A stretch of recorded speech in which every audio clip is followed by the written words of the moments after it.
Hello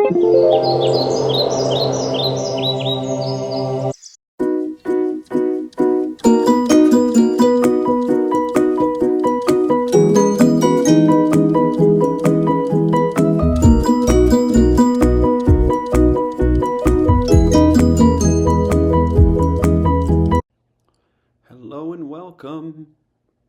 We are at episode 5. We made it.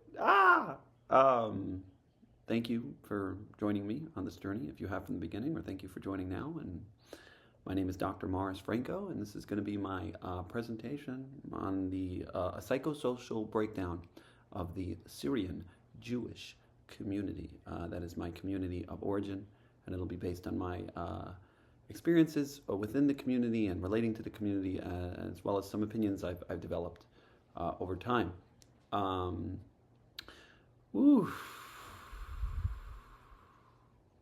So, before we start, I do want to go through some, as I have been doing, some warnings about potential enmesh dynamics and just some context that we'll be understanding this presentation in.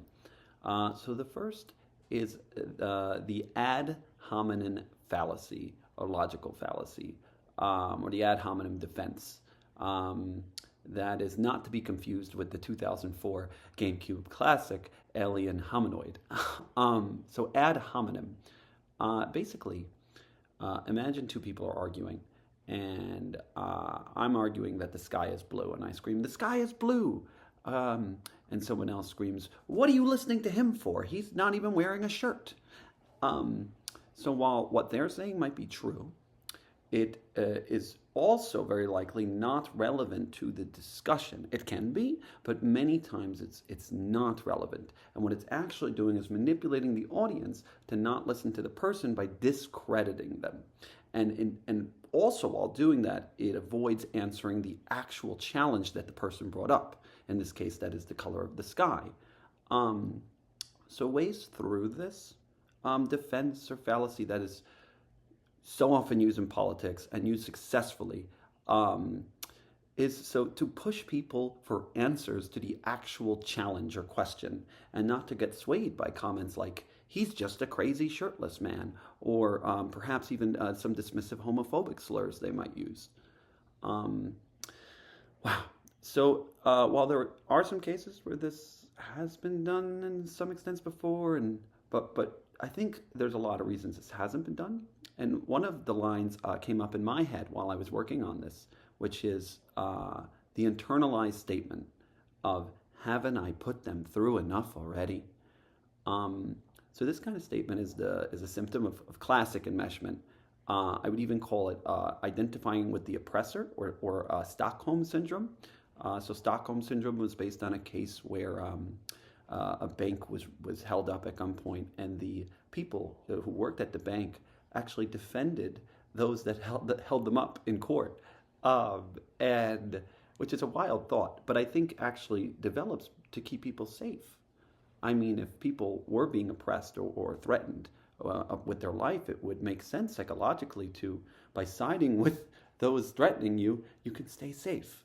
But in emotional abuse, this is really, really, really problematic, because internally we end up siding with the people who have hurt us the most. It's also because it's really hard to believe that people we love would hurt us. So there are many reasons this develops, but it exists. This exists in human psychology. And so this line, "Haven't I put them through enough already?" Again, let's break it down. Put them through. You did not put them through anything. By especially if this is by doing things like choosing yourself and speaking your truth. So they put you in pain, through pain, by keeping you repressed. Right, so let's be very clear who the victims are and who the offenders. And I could hear all the back, like, "Hey, there's no victims, there's no offenders here." With abuse, there are. And we need to be very sure that we're naming. There are no bad people. We can be very clear about that. But by no means do we want to tolerate abusive situations. And that's where we can start to see the middle ground fallacy, which I mentioned last week or the week prior. That compromise in an abusive situation is not an ideal. It's not finding a middle ground with someone who's abusing and say like, "Oh, only do half abuse," is still very, very, very problematic. There are many situations where we can't or are not able to stop the abuse, but to not name it is super problematic. Because in that way, we are justifying it and saying that it's okay. It's very different to say we can't change it versus it's okay. They're two completely different statements, and I want to be very clear about them. So, like for example, if the system that your family is may hurt them, that is your family, for you by you speaking out. It is not you who is hurting your family. It's the system that's punishing them. You are speaking your truth. Right. So, this is for educative purposes, this whole slideshow. While you have my consent to share it, you do not have my consent to use this to bully, shame, or poke fun at others. The images I use in the slideshow are caricatures, both to keep this light, but also to point out just how manufactured these boxes are and not representative of the unique individuals who may find themselves associated with those particular group or groups. I am painfully aware of the risk that this can be used as a tool to further bully others in these groups, and my apologies, my deepest apologies in advance. If my calculations are correct, in line with enmeshment theory, you will likely not just attempt to bully me emotionally over this and or ostracize me, but potentially look to punish my family as well. In North Korea, they punish the families of people who leave. While I don't imagine you will be physically violent, I can imagine shaming looks, nosy, non-empathetic, and intrusive questions, and an overload of concerned, remember concern as control, you can look that up, concerned text messages similar to what I received on a daily basis when I initially left last summer. So please respect my family's privacy and understand I don't want this as much as you don't want this. What are you even hoping to accomplish? So ultimately, I am hopeful that this will help individuals become more aware of potentially problematic dynamics that they're a part of. I think those at the top in this power game will likely laugh this off. Those in the middle may use fawning, a protective technique where people afraid of being punished by the oppressors will unconsciously gush over how nice they are to protect their own safety. But for those at the bottom of the totem pole, whether in their individual or system, family, power dynamics, this one's for you. That there is hope for change. This, what I'm about to describe, does not have to be your reality. As well, I hope that this can act as a resource for outsiders, particularly mental health professionals looking to help. This slideshow alone can potentially save at least one session, maybe even multiple sessions with an outside therapist by just explaining to them the dynamics. And that is a major issue within the system, that there is not enough people in the mental health field to help that have an understanding of these dynamics. Now, there are other reasons people don't go to outside therapists, and we can talk about them. Mainly, they are worried that the outside therapist will not work within the system's values. Super interesting dynamics for later on. Finally, a big thank you to all those brave enough to speak out before I did. I'm going to attach some links below. After I did some light research, I realized there have been some articles before this video that did detail some of the dynamics. I will hit on, and I'm going to attach at least one below. I also attached Johnny Harris's famous YouTuber, his video on why he left the Mormon church, and that was a big inspiration for this video. So thank you, Johnny Harris, for having the bravery to talk about that, and a lot of parallels there. As well, I'd be remiss if I didn't give over a big toda rabah to the individuals brave enough to take the risk of coming out as queer in the SY, short for Syrian, in the SY community before I did. Thank you, Toda Rabah, for trailblazing this path for me.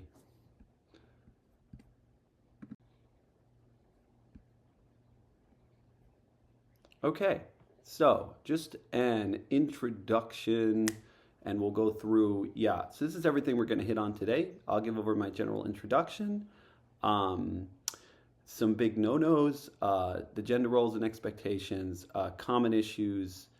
We'll get into the specific subgroups within the community, and then hit on some incoming and current challenges. So welcome to my breakdown of the current state of the Syrian Jewish community. It traces its roots to Aleppo, Syria, but it's called Brooklyn its home for over 100 years. This is not a historical breakdown. on how this happened. For more on that, see the movies and content produced by the Sephardic Heritage Museum, which of course we're not sponsoring this. This is more about what is happening now, more specifically from a psychosocial perspective. And all the information is based on my opinions and my experiences. So these are our, I guess, players, you could call them, or right. We'll go through them each individually. Remember, these are caricatures. These are not individual people, but they do represent a lot of the ideas that go on and right, are functioning in these groups. Okay, so like I mentioned, this is intended for people within the community. Randos is one of the slangs people use to describe some people on the fringes of the community, and anyone else who's interested. Especially mental health professionals who are looking to help. Right. So rule number 1, stay in the bubble. That is, remain within the Syrian Jewish community. Number 2, get married at a young age. There's a strong preference to marry another Syrian Jew or other Arab / Sephardic Jews, and some are lenient to allow Ashkenaz Jews. Number 3, make Syrian babies. That speaks for itself, but Syrian could not just be a racial thing, but it's also Syrian in action. So babies and children that will participate in the system. And number 4, which is live in Manhattan. Live in Brooklyn or Manhattan, or the Deal, which is an area of the Jersey Shore, and we'll talk more on that. Right. So it's a traditional / Orthodox Jewish observance within the community, and I could explain more about that later. There is a growing ultra-Orthodox community. Traditional Judaism is basically in practice like conservative, but they won't call themselves conservative. So that basically means they follow many of the rules, but not all of them. You may find them... I'll detail it more later, but like you may find them eating in a restaurant that isn't fully Orthodox kosher, or not dressing in full Orthodox garb, or not holding themselves to other restrictions. Right. Though many are Orthodox, and there's certainly a growing ultra-Orthodox community. Rule number 5, send to private Jewish education. Not everyone does. Some will just send to regular private schools, but this is a major piece of how the system functions. These private Jewish schools that don't just function as education centers in terms of math and science, but also education centers in terms of being able to protect your children from outside influences and educate them on why they should stay in the community. These are mostly go unsaid. They're not explicitly mentioned, but it's certainly a huge part of the motivation for these parents to send to these private schools. There's an expectation to donate and to support community charities and organizations. And finally, I wasn't sure if I was going to include this one, but SY Heki, it's not a full language, but there's a ton of slang words that people can just get lost in conversation if they're not aware of them. At one point in my life, I created a dictionary, though I do not currently have access to that. And most of these words are used. Many of them have inappropriate connotations because they're used to try and speak about things while non-Syrians are around. So they may be offensive terms, right? But it's certainly a big part of the culture. But not a language in itself. You can't just exclusively use SY Heki. Heki means, I think, to speak. Right. It's a mix of Arabic and English, or I don't know. Okay. So the big no-nos. We got talking about the community to outsiders. I'm doing it right now. Not going to grandma for mazah. I've explained what mazah is before. It's basically appetizers before or part of this Friday night Sabbath meal. There's high pressure, basically, to conform to familial expectations, which often include being present at Friday night dinner.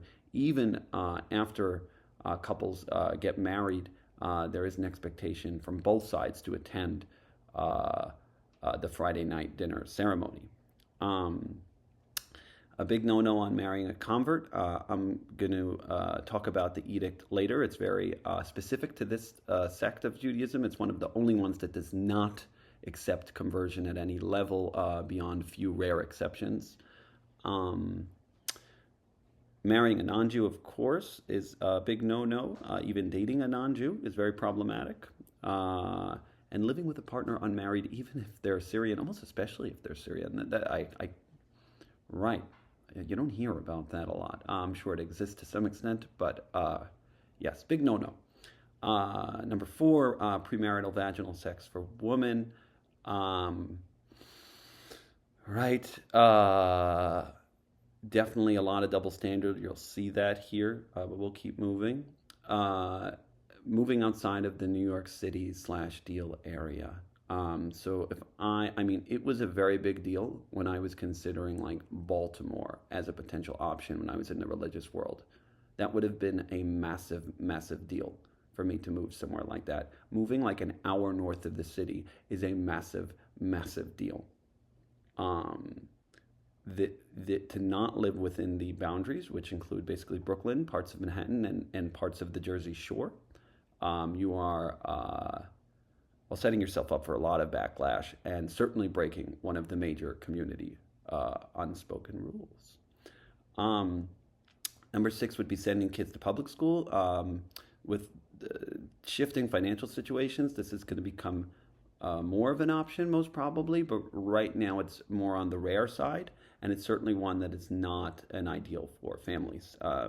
Unless they're pushed and don't have other choices, they will not resort to this one, and it lands on the big no-no list. This one I was hitting on a little earlier. So again, with traditional Jewish practice, there are almost like weird boundaries drawn.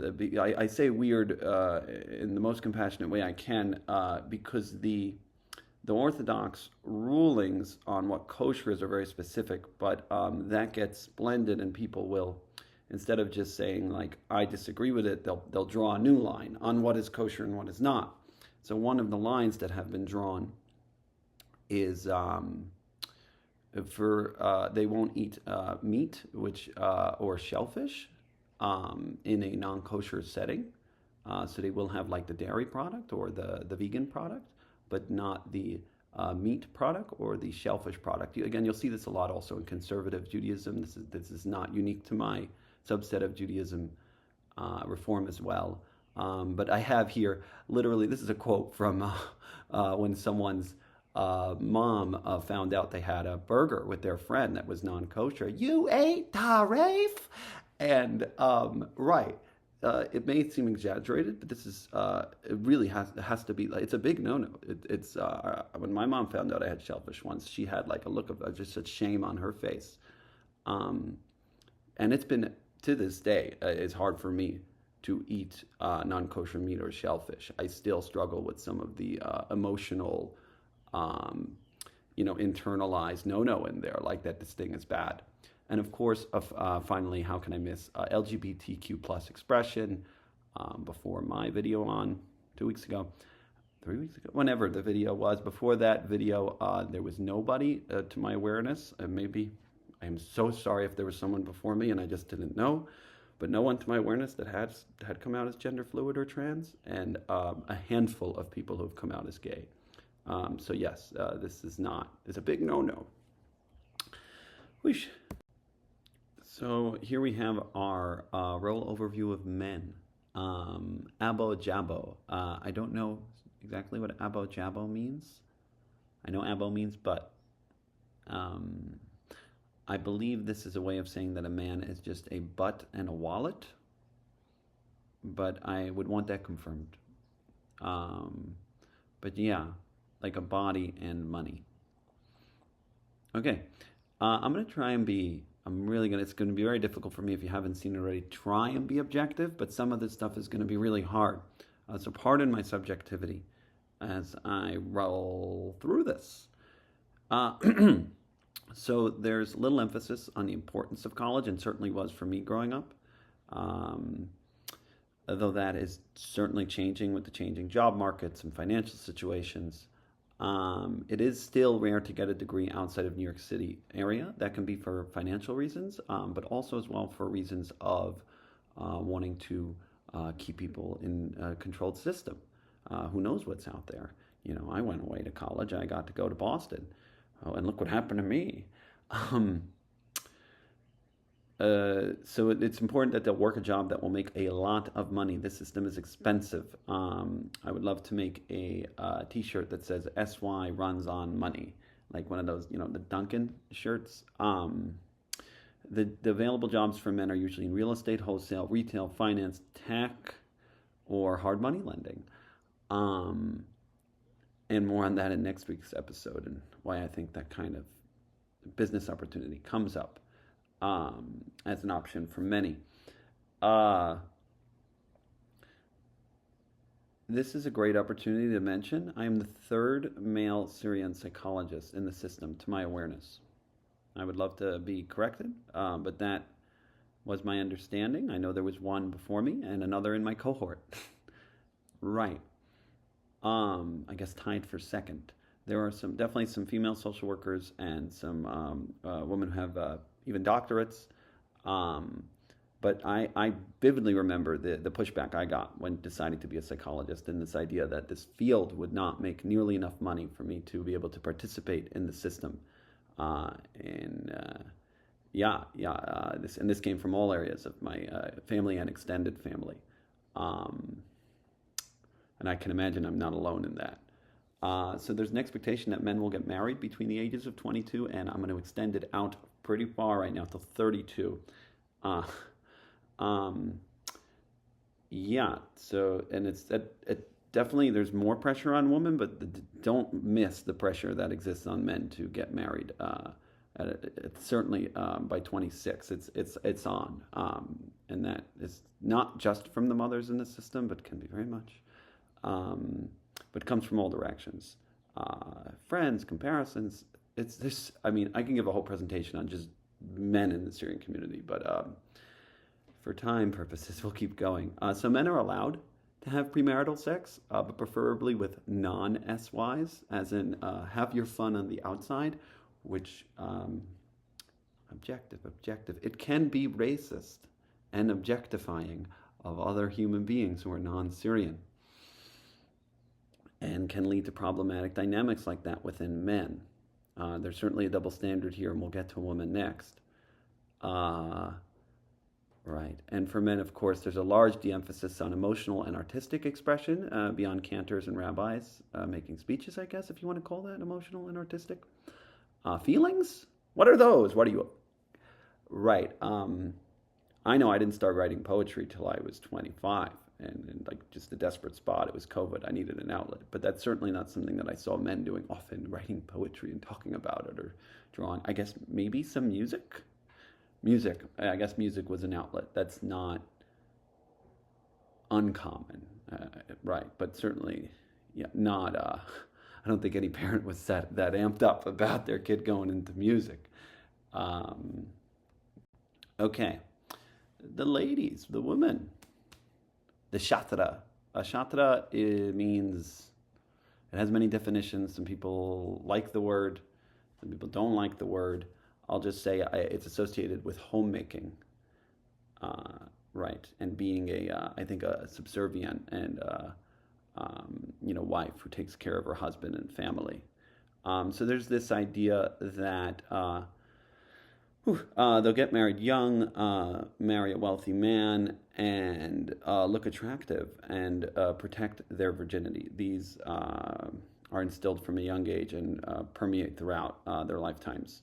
The expectation is that marriage will occur between 18 and 25 years old, though many are thrown into the dating market from as young as 16. Some men have publicly referred to, this was in a podcast at some point, a man referred to ladies, I think, who were over the age of 23 or 24 as cold pizza, older girls. Again, this might seem like an out of context quote, but at the time, I remember when I heard it, I felt it was problematic, to say the least. Yeah. And being over the age of 30 and unmarried, it's like a tragedy, not just for the women themselves, but many times their families have a lot of shame and embarrassment around these situations. There's, if not the word shatra, there's also the word sofe, which has a more positive connotation, at least for me. I think both can have positive connotations for many people, though.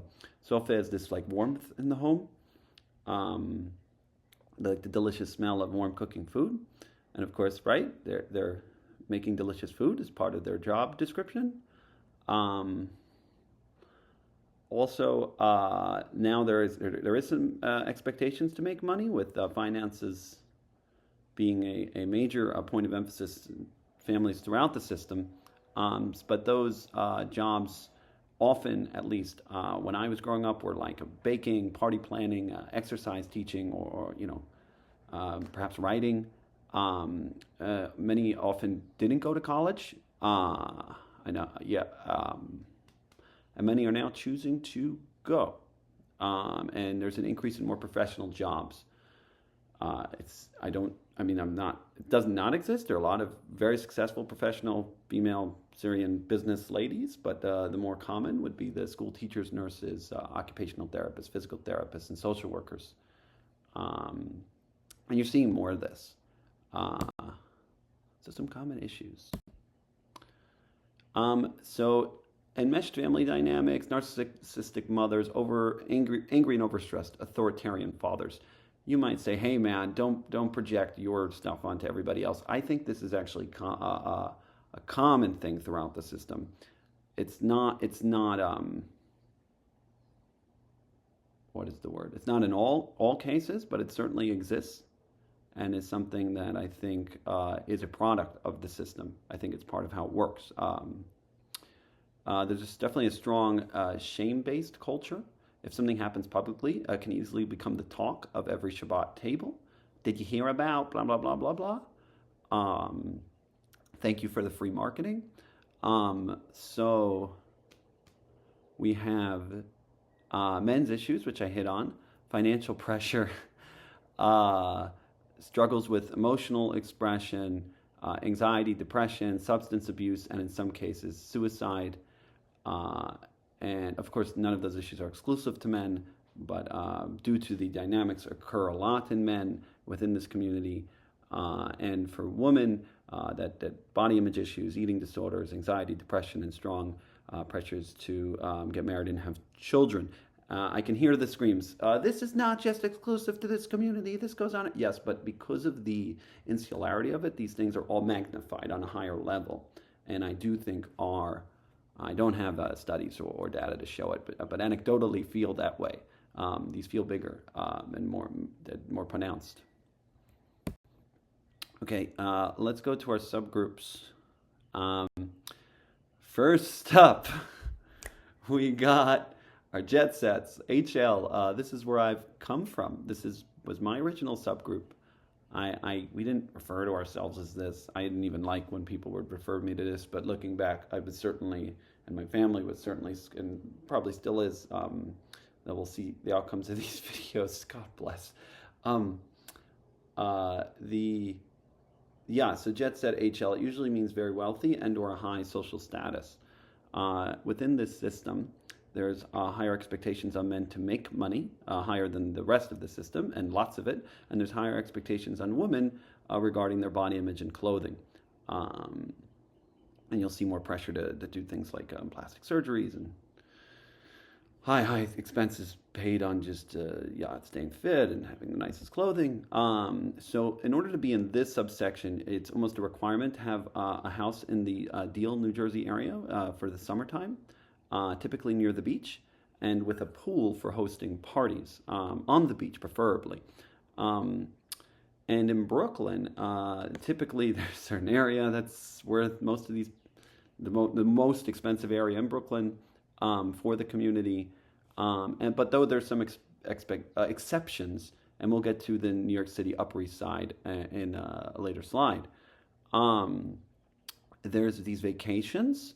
So there's a big emphasis on the Passover trip, which should be upcoming. And there's a specific Passover trip for these wealthy people, which it costs exorbitant prices. And it's not just to go on a sweet vacation, but it's to intermingle and stay together within a group. And hopefully, we'll make a bazra. Your kids will get together. So you can you keep, two high social status people remain together and increase both their statuses, I guess.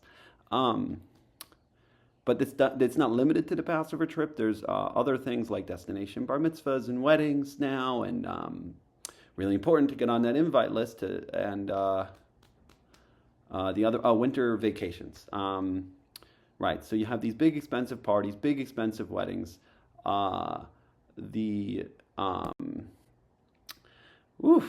Luxury cars and accessories seem to be a must, and kids are sent to very expensive summer camps. There's usually 1 to 3 plus live-in house cleaning staff known as chadames. I'm not going to use that word again. I hate the word. I'll only use it in a context for educational purposes. I don't know for sure, and it may not have a negative definition, but I've seen it used so many times in negative connotation. And it can feel, at least the way I've heard it used, dehumanizing. Almost like this other human who's just like living in the home. There will be an entire episode, I hope, dedicated to the Syrian Jewish housekeeper that I hope to do at some point. Whoosh. Okay. But yeah, so this is almost a requirement in jet set homes. The summer parties, I hit on them in the last slide for a second, and the weddings. I want you to understand these are not just parties and weddings, but they are ways the system functions. That if you are not on this invite list, you are not going to have your kids marry into this jet set community and stay within it. There are separate parties. As a former jet set, I was invited to most of them. I could kind of walk into any. But for people on the fringes, this can be a lot of pressure to make sure you get in that and be a part of it. And then if you're on the tippy top, you're one throwing the parties. Especially this can be like coming out parties for like daughters when they're entering the marriage and dating system, like a way to get them seen or whatever. These parties look like regular everyday parties. People are dressed in bikinis and shorts and a lot of alcohol flowing and pools, but it's not as it seems on the surface. There is a lot more going on there than meets the eye. So typically these are families that immigrated 2 or 3 generations ago. The Syrian community has been in America since the early 1900s, if not late 1800s. I bet you someone could tell me earlier. I know my ancestors, I think, came around that time, early 1900s. So right, it's people who have been here a while, assimilated to some extent, and have found success in business. But now we got our B-listers, or the regular SYs. So you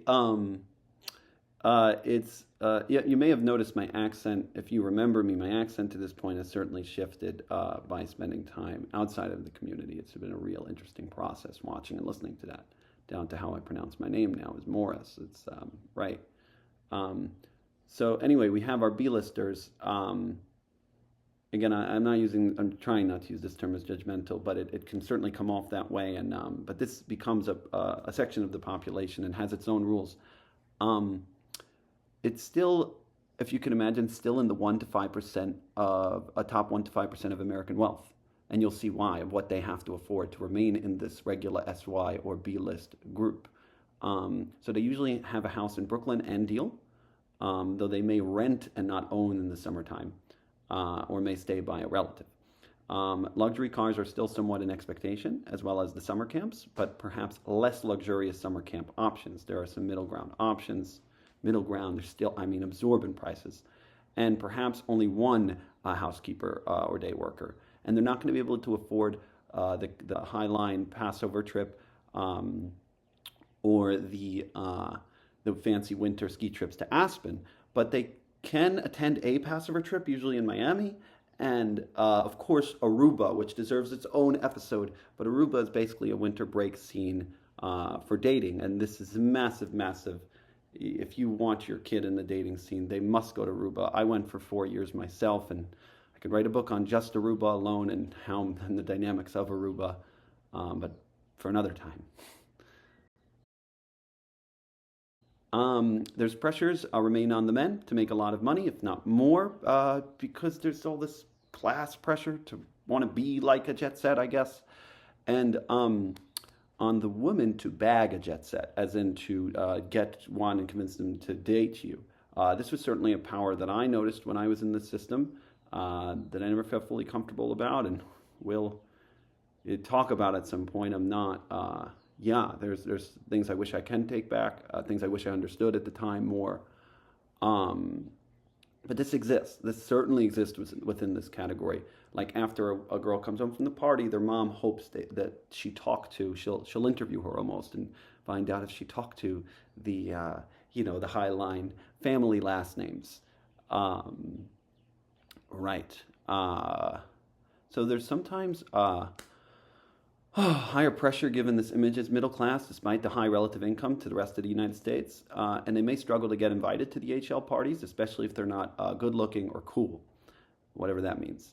And they don't throw the destination wedding, but they can have a 1,000+ person wedding at a certain famous wedding hall and synagogue called Shara Zion, which acts as the center of the community. And those weddings, of course, are not just weddings, but dating scenes. Right. Now we have our city people. Hey, city people, this is a growing category. It's usually a subset of the jet set community, and they mostly converge around the Safra synagogue in the Upper East Side and send their kids to Ramaz, which is not exactly a Syrian school within the Syrian system, but is a modern Orthodox school, so there's still some kind of relief that their kid will be in a relatively controlled Jewish environment. Though these parents can send to just highline prep schools, and at least then they'll avoid the riffraff of the public schools. Anyway, there are various motivations to doing this move that I'm still trying to understand myself. It could be perhaps just to enjoy the social and restaurant scene in Manhattan. There may be better schooling options for their children, and it could just be for, I mean, this is a boundary in itself. And for you people who made the move, God bless you. Just be space, healthy space from their parents and the intensity of and the magnifying glass of the Brooklyn bubble. They also take different vacations than the regular jet sets just because of school scheduling. Like it's that simple. Like they have Christmas off instead of a weird week in January. So that will create its own mini bubble. And in a way, it's creating its own mini version of the community. Next, we have Deal People. Hey, Deal People. This is Deal, New Jersey, along the Jersey Shore. I've mentioned it a few times. It's Deal, but it's also Long Branch, and it's also closer to Asbury Park, and it's also West Deal, and it's the surrounding area. Though it's not Lakewood, not to be confused with Lakewood. This is a totally separate community, and more north. So Deal People, you can look up Deal, New Jersey on the map, I guess. Anyway, it's typically a subset of the B list, though it might be in the category of who I'll get to them. Though some jet sets do actually fall into this population. So they choose to save money or just live a more relaxed lifestyle by living on the Jersey Shore year-round. So they'll still have access to the summer parties and all that summer action, but they get to relax come September and have a much, much lighter and more affordable lifestyle.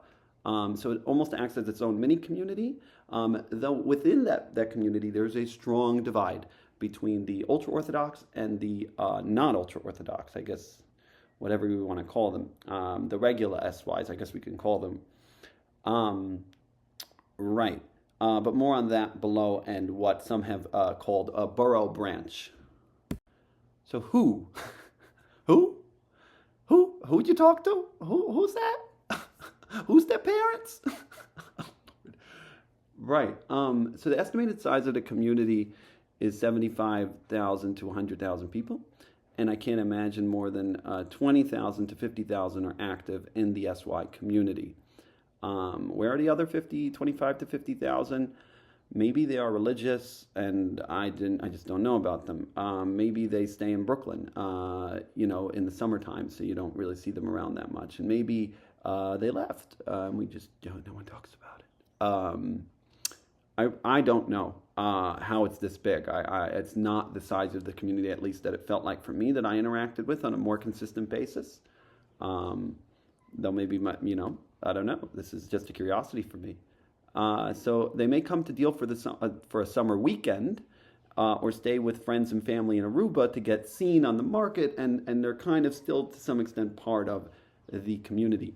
They almost exist as like a cautionary tale and a motivation to send your kids to expensive private schools and to get them into the parties and it's like you don't want to be like that. And certainly can be very controversial if you're in a different social class and you bring home someone from the WHO category.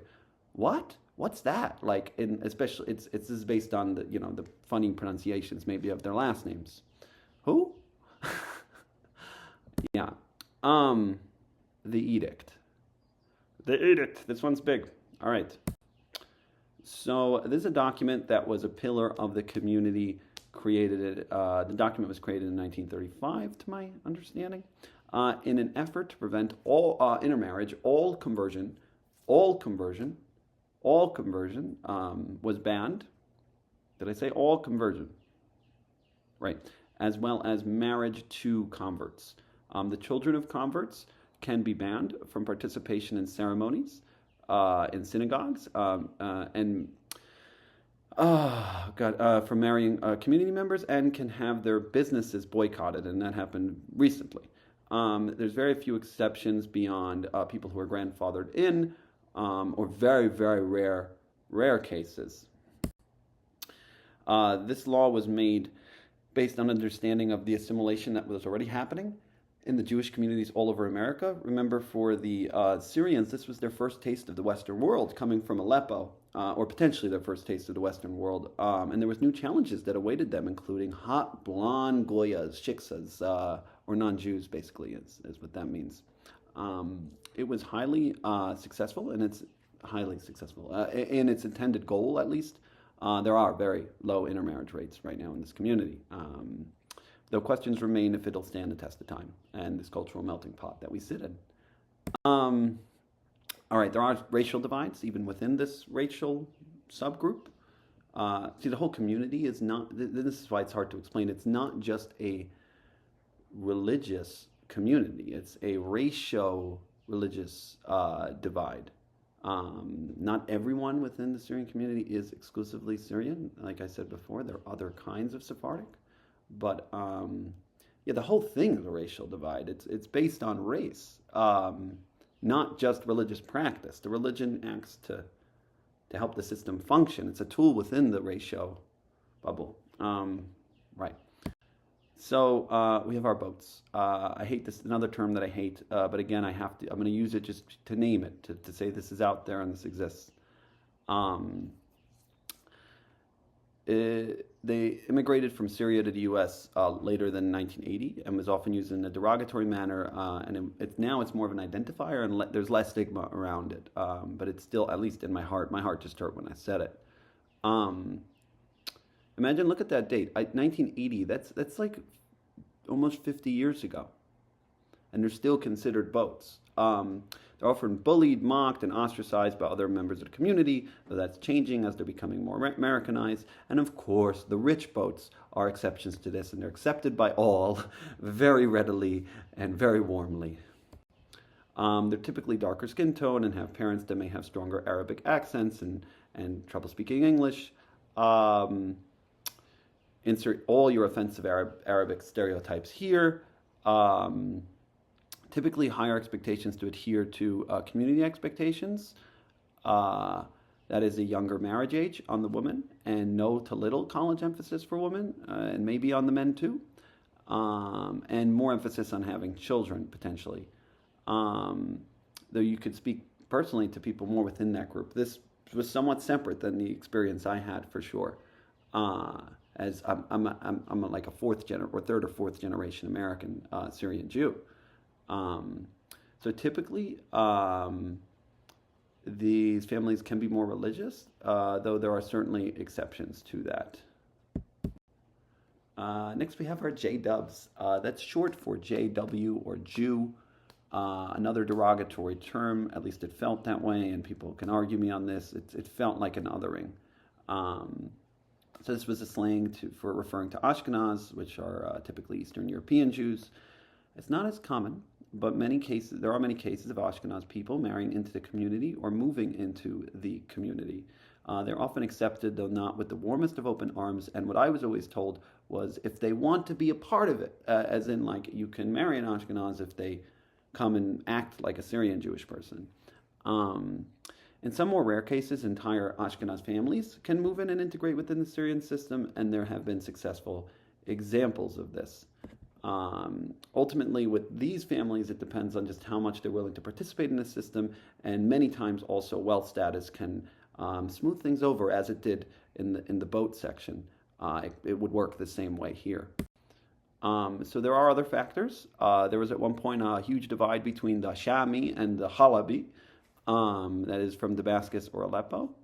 Though this is not really a distinctive feature that I'm very aware of. Though I know at least one case where someone was very concerned about dating someone because they were from one section and not the other. There are other Sephardic Jews who have integrated into Syrian whole, including Egyptians, known by some as EGs, as well as Lebanese, Turkish, and some Israelis. Though there may be particular insular dynamics for those communities. I've spoke to a Lebanese man whose parents only really wanted him marrying Lebanese. This is Lebanese Jewish man only wanting him to marry Lebanese Jewish ladies. Right. But they'll function in the Syrian community. They'll come to our schools and parties and feel a part of it. So Persian Jews in particular have their own separate insular community dynamics, mostly in Great Neck. But there have been, as well in California, I don't know enough about the Persian Jewish communities to talk about them here, but there have certainly been some cases of marriages between the Syrian and Persian Jews. And I guess it depends it can be complex to balance both insular communities' demands. And it's really interesting how that plays out. So there is some divide between Magan and Flatbush families. Those are two of the main private education schools in Brooklyn. But that divide, where Magan is like more of the insular community dynamics and Flatbush as a Ashkenazic system is more still a full, if not large majority of their students are Syrian Jewish, but their teachers are not all. And it just creates a different style of product, the outcome, the person, and the way they think about the world. Though this is kind of being trumped by a growing ultra-Orthodox population in schools like YDE, which we'll hit on later in the slide. Well, I guess right now we're going into religious divides. Right, so again, this is not a religious centered, this is not like the ultra-Orthodox Jews exclusively who like center everything around the religion. This is very, very much centered around race first, but religion is certainly a big player in the game. So we have our black hats. This is more, of course, after the big black hats they wear. I couldn't find a stock photo with a good black hat, but it means some more strict adherence to Jewish law, adoption of Ashkenazic customs, including the aforementioned black hat. They live in an almost separate community, to the point where I didn't really know them growing up, and they didn't really, when I visited them when I was becoming religious, they didn't really know who I was. I had to mention my great-grandfather to give myself any kind of credibility in that room, as he was like the last strictly religious person in that side of the family, in my father's family line. So these people live in Brooklyn and Long Branch, New Jersey, also known as Borough Branch. That can be a play on Borough Park from Brooklyn. They have more religious schools. The schools themselves are more religious and separate between boys and girls. And they mostly do not attend the aforementioned parties and weddings due to Jewish law restrictions, though you may find them there. They're not. They will not completely boycott. Here's some black hats. So again, this is more similar to the frum lifestyle in Ashkenazic Jewish communities, if you're familiar with that term, i.e. they're adherent fully to or almost fully to Orthodox Jewish law, that is modest clothing, fully kosher, no touching for unmarried men and women, and marriage through a matchmaker. There's also restrictions on smartphone usage and internet usage, as well as less cultural involvement, including movies, music, and media. Some have even adopted Ashkenazic foods. When I visited Rabbi Diamond, who's a major player in this game, so when I visited his yeshiva in Long Branch, I was shocked to not just find lachmejin, which is the typical Syrian Shabbat food, but cholent. And I was like, why is there cholent in the yeshiva? I guess it's what the yeshiva guys are used to, but it's, I think, even the black hat itself, this is not, I mean, we came from, Arabic culture. Much of this is mimicked after the style of what has worked for Ashkenaz Jewish communities, to the point where they, as well, are bringing the foods. Cholent's also delicious, so I'm a fan of cholent. Yay, cholent! But it was a very interesting cultural piece to notice. The expectations on men are to attend prayer services 2 to 3 times a day, a high emphasis on Jewish Talmudic learning, and some may even forego working to learn, which is totally different from the culture in the rest of the community, which is a heavy, heavy emphasis on working. And in some cases, the woman in the family will completely support her husband, if not the in-laws. This slide I was not sure I would include, but I did. So this is some questions for black hats, if you're even allowed to watch or read this. Right. Are you comfortable with the inherent racism, bloodline purity, and ostracization of others in the Torah practice? Are you comfortable justifying inherent homophobia and strict gender roles of Torah practice? Are you aware of the mental health impact these beliefs and practices can have on others?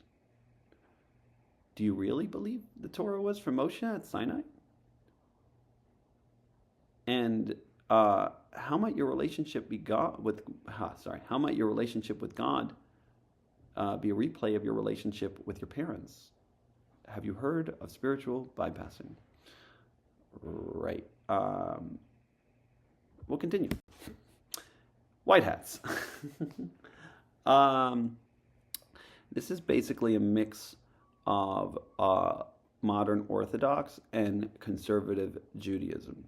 They still will almost exclusively identify as Orthodox, though, and they do not actually wear white hats, though I have seen some wear white hats as a joke, or maybe not a joke, I don't know. But I've seen it. It's closer to conservative Jews in practice, though it still maintains its Orthodox identity. They do not push strict adherence of Torah and rabbinic law. It's more of an emphasis on the ideas, and much more involved in American culture, typically, and clothing, and they're typically second to even fourth generation Americans. And many people do attend synagogue at least weekly, though some just on the high holidays, like my family of origin. Many eat at non-kosher restaurants and go for the kosher style, that is the no meat or shellfish. Ironically, these restaurants have become social scenes in themselves, particularly for the jet set and some fancy restaurants in Manhattan, though mostly everyone can afford Vic's Pizza on a summer Saturday night in Deal. Typically, they send kids to Yeshiva Flatbush from Magen David or a non-religious prep school, or even public school, though that's more rare. And kids typically are less practicing and less religious than their parents, though there are certainly exceptions, and we'll look at Rabbi Cohen's movement and Rabbi Yedid's movement. And I got questions for the white hats too. You could read through these yourself. I put this in here because I imagine the slideshow will get around the community. And I do think, look, I don't want to like, I'm not doing this to mess with you. I just think these are important questions that I don't know the answers to, but I think it's important that you find the answers to and make sure you're comfortable with those answers. There is no right answer. That's what I wanted to say. Right. There's no right answer to these questions, but I do think they're important ones. Whoosh. Okay. There are many who don't fit either mold, particularly those who don't attend synagogue or just go for the social aspect, and some synagogues cater to ethnicity, not just religious levels. There's a growing movement from Rabbi Meir Yedid, which I've mentioned, that to bring formerly white hat SYs to closer to the black hat lifestyle. It's gaining traction. They're not fully black hat, but they're certainly more orthodox, and has a school associated called YDE, very growing school. As well, there is a separate young adult religious movement who learn with Rabbi Eli Cohen at a place called Mishkan. Being religious is an expectation for majority of the community members, but certainly not a requirement. And many non-religious community members can participate in all other events, though they may miss out on the socializing aspect of synagogue. Reactions to non-religious people would be more harsh if they crossed certain lines, like marrying a non-Jew or a convert, or eat taref. One can be banned from synagogue for this and have their children, not taref, sorry. For marrying a non-Jew or a convert, one can be banned from synagogue and have their children blacklisted from marrying other SYs and have their stores boycotted, which did happen recently. I've seen people also end relationships out of fears this might happen. So for both religious and non-religious holidays are high expectations to make big family meals and often include extended family and cousins and high pressure to show up for everybody. There are some white hat who have flipped out and became black hat, particularly after spending a year plus in Israel after high school. These religious transformations can be traumatizing. I use that word also in air quotes for some families, as those who become religious may choose to cut contact or no longer choose to participate in many family and community events. Right, so there's a balance with this. And it's very tricky to fully understand what does setting healthy boundaries look like in these situations, and what is a traumatic splitting off of the family because someone joined an ultra-religious practice. And I could write a whole book on this topic, but we'll leave it in one little section of one slide for now. So some of the issues that can come up in these situations can be due to immodesty. So that is the laws around immodesty. So men and women dancing together or not dressed appropriately would be a difficult or would be against the Jewish law for someone to be participating in. And of course, level of and adherence to kosher religious standards. And this could get really tricky around the mandatory meals that I spoke about, whether that's the high holidays or for many, if not most, the mandatory Friday night meal. And to have to show up to that when not all the food may be cooked according to kosher standards that you're now practicing on. So that can get really complicated and start massive fights. On the other end, many may face harsh negative feedback towards being less religious than their families of origin, particularly those expressing LGBTQ plus ideas and feelings, and people who do want to live this lifestyle typically leave the community. Woo.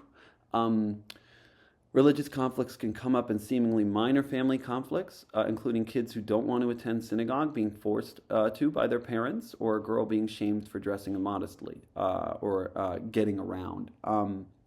It is hard to tell exactly given each side's tendency to exaggerate numbers, but it seems that there are many examples of people becoming more practicing religious and less practicing religious than their families of origin. So some incoming challenges. It's not easy to go through. This is very painful for me because I just know people are still living in this. This is people's active everyday life, and this was my life for a long time.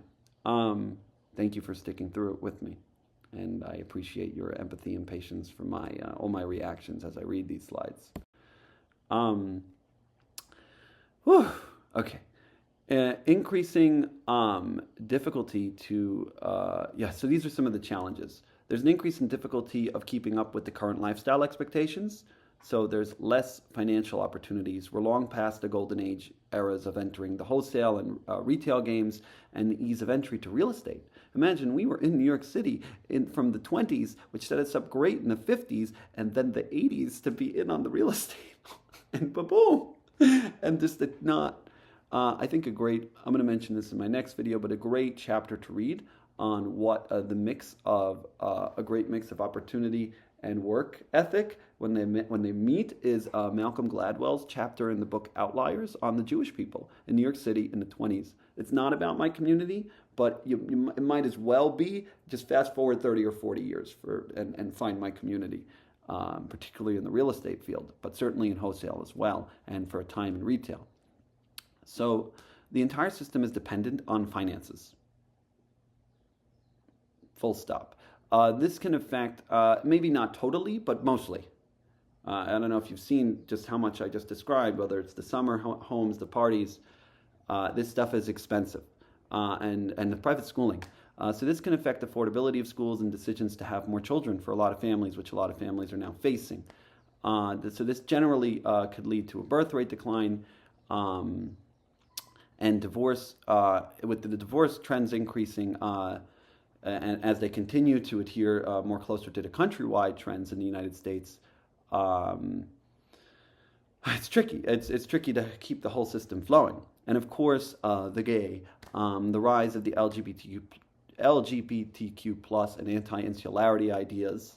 So, like ideas that are very prevalent in American culture right now, may cause younger people to desire to leave and explore outside options. And this can impact intermarriage rates, which have at this point not been so high because of the edict, though it can, as people stare down at these financial difficulties and emotional restrictions, it can become more and more of a viable option for many. All right. So this is the team. These are our people. At least all the caricatures of them, but underneath every caricature are tons of humans and stories and people that are still struggling with this. So please do have compassion. What I'll say is that most of these people are also unaware that they're in this, very much like the fish in the glass bowl, or at the very least unaware of. I mean, all these dynamics people in it are aware of, but they're unaware that they're problematic in any kind of way. So I hit on a little bit of that today, but certainly people can make their own choices based on what they're seeing. I hope maybe, if anything, maybe this can just act as a mirror for you to see what it looks like from the outside, or a little bit of an outside lens. So thank you, and come back for part 2. That's coming soon. It'll be the great question I raised last week, which is the sinking. Get it? S-Y. No.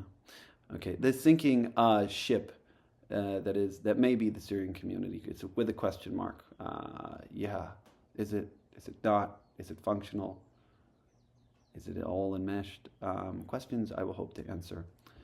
So until then, I hope this was informative. I hope it was helpful. Thank you for sticking through this with me. And this is Dr. Mars Franco signing off. I hope you have a magically delicious day.